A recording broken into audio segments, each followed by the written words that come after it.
की गई है कि आप कम अज़ कम पाँच ऐसे नवयुवक और नवयुवतियों को ज़रूर उनको आइडेंटिफाई करें जो ऐसे रोज़गार की तलाश लोगों में ने हो। जयपुर में रिफा का प्रोग्राम अटेंड किया था, उसके बाद हमें बड़ा मोटिवेशन मिला, तो हमने सोचा यहाँ भी कारोबारी लोगों को उसके लिए मोटिवेट किया जाए। तो हमने मैं आपसे पूछना चाहूँ आपका क्या बिजनेस है वैसे? मेरा है प्लास्टिक एंड क्रोकरी बताया कि आदमी फेल क्यों होता है बिजनेस के अंदर।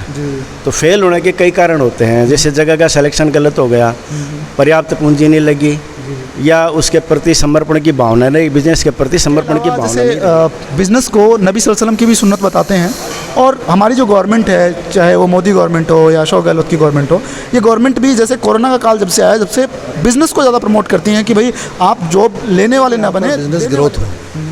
और लोग जो अभी कोरोना वायरस या लॉकडाउन की वजह से बिजनेस के अंदर बहुत पीछे आप अपने बिजनेस से इतने रुपए इतने साल तक आप अपने बिजनेस से पैसे नहीं निकालोगे, क्योंकि अगर आप और ऐसे प्रोग्राम जो है हर डिस्ट्रिक्ट हेडक्वार्टर पे होने चाहिए। हेलो दोस्तों, आज जनमानस शेखावाटी में आप सबका स्वागत है और मैं आया हूँ झुंझुनू ज़िले में। यहाँ पे एक बिज़नेस सेमिनार रखा गया था और उसका नाम रखा इन्होंने ओवरकम योर बिज़नेस चैलेंजेस। तो जो खास करके जो बिज़नेसमैन हैं, खास करके झुंझुनू के अंदर में जो बिज़नेस अपना करते हैं, उनको क्या क्या प्रॉब्लम्स आ रही हैं, उनके सॉल्यूशन के लिए जो है इन्होंने एक सेमिनार का आयोजन किया था।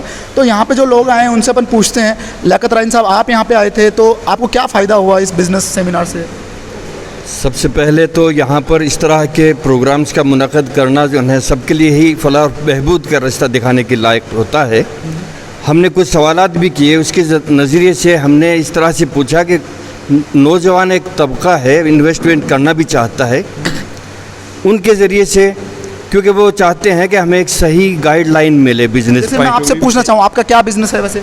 मेरा है प्लास्टिक एंड क्रोकरी वेयर में फुटला बाज़ार में एक शॉप है। ठीक है। तो उसमें हमें भी ये गाइडलाइन मिली कि कुछ धैर्य रखा जाए, पेशेंस रखा जाए, चंद दिनों के बाद में ही उखड़ने की ज़रूरत नहीं, थोड़ा अल्लाह पे भरोसा करते हुए और उसमें तरमीम करते हुए बिज़नेस में अपने बिज़नेस को बढ़ाने की कोशिश की जाए। तो इनके ज़रिए से भी यही बातें मिली कि बिल्कुल ज़रूरी है, इसी तरह से काम भी करना चाहिए। इसके अलावा मेरे साथ में और भी बिजनेसमैन है। आपका क्या नाम है सर? उस्मान खिलजी। आपका क्या बिज़नेस है? मेरा कपड़े का बिजनेस है, सलवार सूट का बिजनेस है। तो हमने भी इनसे सवाल पूछे, यहाँ आकर हमने कुछ उनको सीखने को मिला। और ऐसे प्रोग्राम जो है हर डिस्ट्रिक्ट हेडक्वार्टर पे होने चाहिए, ताकि जो नौजवान आते हैं वो थोड़े कम सब्र वाले होते हैं, वो जल्दी अपना प्रॉफिट कवर करना चाहते हैं। तो उस चक्कर में न तो वो अपना बिजनेस शुरू कर पाते हैं, न वो ख़त्म कर पाते हैं, बीच में अदर रह जाते हैं। इसी प्रोग्राम में एक बहुत अच्छी शख्सियत मैं बोलूँगा, सीए हैं जो ऑलरेडी इस प्रोफेशन से ही हैं, शरीफ भाई। तो शरीफ साहब, आपको क्या सीखने को मिला? या आप यहाँ पे आप तो झुंझुनू में सिखा सकते हैं लोगों को? ये है कि आप कोई भी आप स्टार्टअप करना चाहते हो, उसके लिए आपको जो इन्वेस्टमेंट चाहिए वो आपको एक लिमिट में लगाना चाहिए, और उसको फिर आगे जो चैलेंजेस होते हैं उसको भी आपको सोच के पहले से प्लानिंग करनी चाहिए कि आप अपने बिजनेस से इतने रुपए इतने साल तक आप अपने बिजनेस से पैसे नहीं निकालोगे, क्योंकि अगर आप बिजनेस से पैसे निकालते चले जाओगे तो फिर आपका बिजनेस का जो ग्रोथ है वो डाउन चला जाएगा। इसके अलावा ही बाहर से भी अपने साथ में मेहमान आए हैं। सर, आपका नाम? सलाउद्दीन अहमद। आप कहाँ से आए सर? मैं born and brought up Bihar से हूँ। बॉम्बे में 13 साल से था, अभी दिल्ली में हूँ 2 साल से। नेशनल हेड हूँ रिफा चैम्बर ऑफ कॉमर्स का। तो ये प्रोग्राम भी रिफा चैम्बर ऑफ कॉमर्स की तरफ से ही जो है आयोजित किया गया था।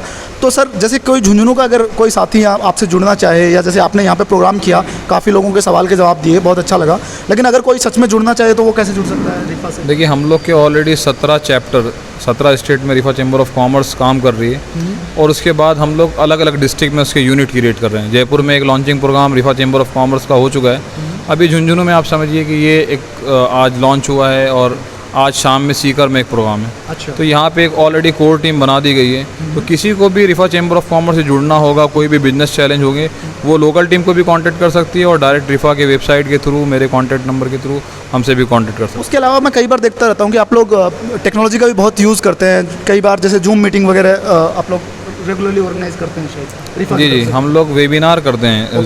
उसको जूम मीटिंग नहीं, मीटिंग तो क्या पर्सनली एक ग्रुप की होती है। वेबिनार का मतलब होता है एक स्पीकर होता है, वो पर्टिकुलर चीज़ की एक्सपर्टीज़ है, मतलब कोई स्टार्टअप की बिजनेस पे कोई बात कर रहे हैं, या बिजनेस स्केल अप पे किसी के कोई चैलेंज पे बात कर रहे हैं। तो एक हम रिसोर्स पर्सन लेके आते हैं जो अपने फील्ड के बहुत माहिर होते हैं, वो पूरे उस प्रोजेक्ट को वेबिनार में पेश करते हैं कि मान लिया किसी इंडस्ट्री में जाना है, उसका बजट क्या होगा, उसकी रिसोर्सेज क्या होगी।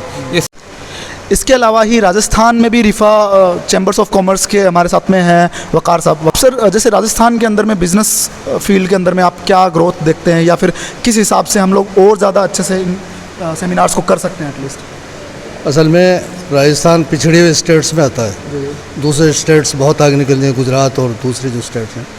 हम भी चाहते हैं कि यहाँ पर बिज़नेस ग्रोथ हो और लोग जो अभी कोरोना वायरस या लॉकडाउन की वजह से बिज़नेस के अंदर बहुत पीछे चले गए हैं, तो हम ये चाहते हैं कि यहाँ राजस्थान के अंदर बाकायदा बिज़नेस को कैसे प्रमोट किया जाए और उसके लिए क्या सजेशंस दिए जा सकते हैं RCCI के ज़रिए, और कैसे लोगों को आगे बढ़ा करके बिज़नेस की तरफ लगाया जा सकता है। इसमें मेरा एक सवाल ये भी है कि जैसे यहाँ पे जो बिजनेसमैन आए, मैंने भी अटेंड किया, तो मैंने एक चीज़ नोटिस करी, जैसे अपन सब भी उसकी बात कर रहे थे कि जो सच में जो छोटे बिजनेसमैन हैं, जिसको हम बोलते हैं जो 40-50 हज़ार या एकदम बहुत छोटी कीमत के साथ में शुरू करते हैं, स्ट्रीट वेंडर्स हो गए, रेहड़ी वाले हो गए, वैसे लोगों को इसमें ये हमने अभी तक टारगेट नहीं किया। ये एक जिन्होंने सच में अपना सेटअप कर रखा है वही लोग अभी तक कवर हुए हैं, तो उनके लिए आपका ऐसा कोई प्लान है फ्यूचर में? यहाँ से देखिए, सबके लिए परेशानियाँ हैं। जी जी।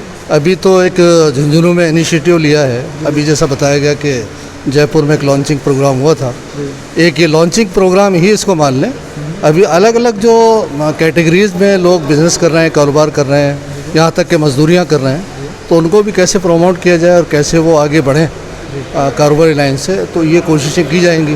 झुंझुनू में हमने एक यूनिट बना दी है और वो यूनिट अपना काम करेगी, तो इसमें हम और आगे काम करने की कोशिश करेंगे। ठीक है। उसके अलावा भी झुंझुनू के बिजनेसमैन अपने साथ में हैं। सर, आपका क्या नाम है? इकबाल जजोदिया। आपका क्या बिजनेस है सर?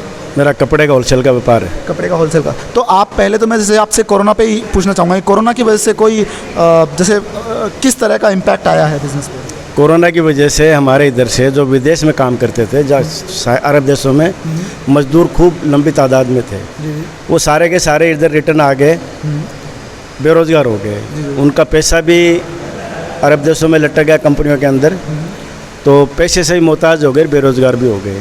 तो उनकी क्रय शक्ति जो है ना, खरीदने की कैपेसिटी कम हो गई, तो सेल जो है ना वो 25% तक रह गई है। एक बात। दूसरा ये हुआ कि जिन लोगों को उधार तब चलता रहता है ना, कपड़े के अंदर उधार चलता रहता है, तो उधार जिन लोगों को दे रखा था उनका पैसा रिटर्न नहीं आया, उस वक्त तक नहीं आएगा जब तक वो लोग वापस बाहर नहीं जाएंगे, पैसा नहीं कमाएंगे उस वक्त तक। ये बड़ा कोरोना की वजह से नुकसान हुआ है। उसके अलावा जैसे आज आपने बिजनेस सेमिनार में, मतलब मैं जैसे पूछूं कि क्या सीखा, फॉर एग्जांपल कोई ऐसी नई बात जो आप दर्शकों को बताना चाहें? भाई, नई बात ये थी कि जैसे आपने बताया कि आदमी फेल क्यों होता है बिजनेस के अंदर, तो फेल होने के कई कारण होते हैं। जैसे जगह का सिलेक्शन गलत हो गया, पर्याप्त पूंजी नहीं लगी, या उसके प्रति समर्पण की भावना नहीं, बिजनेस के प्रति समर्पण की भावना नहीं रही, तो ये मेन कारण होते हैं व्यापार के अंदर फेल होने के। फिर उसमें से लोग पैसा भी निकाल लेते हैं। आप लोगों ने यही बताया कि भाई पैसा जो है ना बिजनेस में से, जब तक धंधा जो है ना अच्छी तरह नहीं लगेगा उसमें से रिटर्न नहीं लेना चाहिए। तो उस वक्त तक मैच्योरिटी जब तक धंधे में नहीं आए ना, उस वक्त तक समर्पित रहना चाहिए, धंधे में पैसा लगाना रखना चाहिए अगर कामयाब होना है तो। इसके अलावा मेरे साथ में ऑर्गेनाइजिंग टीम भी है, जो झुंझुनू की ऑर्गेनाइजर टीम मैं बोलूँगा। आप भी जैसे बिजनेसमैन भी हैं, वैसे मैं बिजनेसमैन ही बोलूँगा। आप क्या बिजनेस है? एक्चुअली मेरा नाम आलम शेर है और मैं एक स्किल ट्रेनिंग इंस्टीट्यूट रन करता हूँ, साथ ही मैं इस रिफा चैम्बर ऑफ कॉमर्स से भी जुड़ा हुआ हूँ। एक्चुअली इसका सबसे बड़ा फ़ायदा यहाँ के लोकल लोगों को ये मिलेगा कि लोगों को एक्चुअली जो बिज़नेस तो कर रहे हैं, लेकिन एक्चुअली बिज़नेस के जो असल जो प्रॉब्लम्स हैं उनके सामने, जैसे एक तो प्रॉफिट मार्जिन का आता है, एक आता है स्टाफ हायरिंग का आता है, एक आता है यहाँ के जो लेबर स्टेबिलिटी का आता है। ये सारी प्रॉब्लम्स अमूमन लोगों को आती है। एक आती है इन्वेस्टमेंट, किस तरीके से कहाँ पे इन्वेस्टमेंट करें, लोग बिना किसी सर्वे के इन्वेस्टमेंट कर देते हैं। तो ये सब चीज़ें जो है, अपने पास एक ऐसा प्लेटफॉर्म नहीं था अब तक, और आज अल्हम्दुलिल्लाह मैं यूँ कहूँगा कि रिफा चैम्बर्स की बदौलत हमें यहाँ झुंझुनू में भी ये प्लेटफॉर्म मिलने जा रहा है। आज इसका लॉन्चिंग भी होगा, तो बहुत कुछ फ़ायदा यहाँ के लोकल लोगों को होने वाला है। और मैं तो यूँ कहूँगा आपके चैनल के माध्यम से, सब जनमानस शेखावटी के माध्यम से मैं यूँ कहूँगा कि ज़्यादा से ज़्यादा लोग इस प्लेटफॉर्म से जुड़ेंगे तो हो सकता है ज़्यादा से ज़्यादा लोग इसका फ़ायदा उठा पाएंगे और एक प्रॉपर वे में अपना बिजनेस स्टार्टअप, और अगर किसने स्टार्ट किया हुआ है उसको स्केल अप करने में बहुत आसानी रहेगी। शुक्रिया। उसके अलावा जैसे बिज़नेस को नबी सल्लल्लाहु अलैहि वसल्लम की भी सुन्नत बताते हैं, और हमारी जो गवर्नमेंट है, चाहे वो मोदी गवर्नमेंट हो या अशोक गहलोत की गवर्नमेंट हो, ये गवर्नमेंट भी जैसे कोरोना का काल जब से आया, जब से बिज़नेस को ज़्यादा प्रमोट करती हैं कि भाई आप जॉब लेने वाले ना बने, देने वाले बने। तो उसके लिए आप लोगों ने ये जो इनिशिएटिव स्टार्ट किया है, इससे कितना फ़ायदा आप सोचते हो कि सोसाइटी को होगा? देखिए, किसी भी इकोनॉमी की बैकबोन जो है वो बिज़नेस होता है। किसी भी आर्थिक व्यवस्था की, अर्थव्यवस्था की रीढ़ होती है व्यापार। इसलिए ज़्यादा से ज़्यादा लोगों को व्यापार का तरीका आना चाहिए, व्यापार सीखना चाहिए, व्यापार करना चाहिए।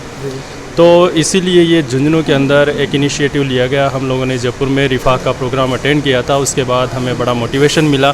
तो हमने सोचा यहाँ भी कारोबारी लोगों को उसके लिए मोटिवेट किया जाए, तो हमने ये इवेंट ऑर्गेनाइज़ किया है और इंशाल्लाह इसके अंदर तमाम कारोबारी लोगों को बहुत फ़ायदा मिलने वाला है, क्योंकि रिफा एक ऐसा प्लेटफॉर्म है जो कोई स्टार्टअप करना चाहे, कोई स्केल अप करना चाहे, ग्रो अपने बिज़नेस को, या कोई लीगल फॉर्मेलिटीज़ का कोई आइडिया लेना चाहे, तो उसके लिए बेहतरीन प्लेटफॉर्म ये रिफा मुहैया करवाता है। ठीक है।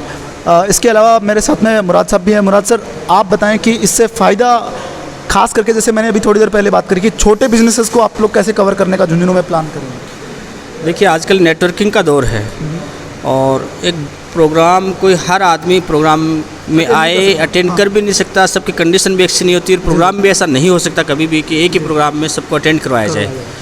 बहरहाल इसमें यह है कि कुछ ऐसे प्रोग्राम से पहले ऐसे बिजनेसमैन लोगों से मशवरा किया गया था। उन्होंने कहा कि, और हमारे रिफा chambers of commerce and industry के मेम्बरान थे, उन्होंने भी कहा कि अभी छोटे लेवल से अपनी इसको शुरुआत करते हैं। और उन लोगों को बुलाया गया था जो समाज के बारे में ऑलरेडी पहले से ही कंसर्न रखते हैं, चिंतित रहते हैं। उन लोगों को समाज में काम करने का एक्सपीरियंस भी है और वो एक नई नस्ल के बारे में सोचते रहते हैं। तो अब उनके सामने एक टास्क आ गया कि हमें नई नस्ल को रिफा से जोड़ करके रोज़गार के सिलसिले में, उनको बिज़नेस के सिलसिले में पूरी गाइडलाइन कराने का मौका मिल गया। अब आगे क्या इम्पेक्ट आता है, अगले 3 महीने बाद इसका रिव्यू किया जाएगा और फिर दोबारा अगर इसी कमेटी ने दोबारा इन लोगों ने तय किया कि साहब इतने लोग हैं हमारे यहाँ, अगर दोबारा प्रोग्राम की ज़रूरत है तो प्रोग्राम तो हो जाएगा, लेकिन प्रोग्राम के साथ साथ समाज में इम्पेक्ट क्या है, कितने लोगों ने इससे बेनिफिट उठाया, ये भी देखा जाना चाहिए। और आज यहाँ जो प्रोग्राम में जो लोग शायद शरीक हुए थे, उन सब से भी इल्तिजा की गई है कि आप कम अज़ कम 5 ऐसे नवयुवक और नवयुवतियों को ज़रूर उनको आइडेंटिफाई करें जो ऐसे रोज़गार की तलाश में हो, क्योंकि अभी तक हमारे सामने एक तो जॉब, गवर्नमेंट जॉब है और इसके अलावा फॉरेन का ऑप्शन खुला रहता है। हम चाहते हैं कि इन दोनों ऑप्शनों के साथ साथ ये ऑप्शन सब लोगों को नज़र आना चाहिए कि ये हमारे सामने बिज़नेस की अपॉर्चुनिटीज़ हैं और हम इनको इस तरह से इस रिफा के ज़रिए जुड़ करके इसकी जानकारी और इसके लाइसेंस और इसके बारे में, पूंजी के बारे में और सरकार की जो स्कीम है, उन सब को मिक्सअप करके कैसे यहाँ सेटअप कर सकते हैं, ये पूरा का पूरा एक प्लान है जिस पे अभी काम किया जा रहा है। तो हर समाज मुख्यतः जो है वो सरकारी नौकरी, या जैसे झुंझुनू की अगर हम बात करें तो वो आर्मी के ऊपर में बहुत ज़्यादा डिपेंडेंट रहता है, या फिर जो विदेश की जो जॉब्स हैं उन पे बहुत ज़्यादा डिपेंडेंट रहता है। झुंझुनू में आज एक कोशिश की गई है, रिफा चैम्बर्स ऑफ कॉमर्स की तरफ से एक बिज़नेस सेमिनार जो है ऑर्गेनाइज़ कराया, और उस बिज़नेस सेमिनार में झुंझुनू के जो बिज़नेसमैन हैं 40-50-100 की आसपास तादाद होगी शायद, जिनको बुलाया गया और उनकी जो क्या क्या उनकी प्रॉब्लम्स आ रही हैं उनको जो है डिस्कस किया गया और उनके जो है जवाबात दिए गए। अब इसके बाद में स्ट्रीट वेंडर्स को या और भी जो छोटे बिजनेसमैन हैं जो बहुत ज़्यादा या पैसा नहीं इन्वेस्ट कर पाते, बहुत छोटी रकम के साथ में शुरू करते हैं, उन लोगों के साथ में भी इनका एक प्लान है फ्यूचर में। उसको ये कह रहे हैं कि कोशिश करेंगे कि फ्यूचर में भी जो है उन लोगों का ध्यान रखा जाए। मैं कैमरामैन इस्माइल के साथ आरिफ, जनमानस शेखावाटी।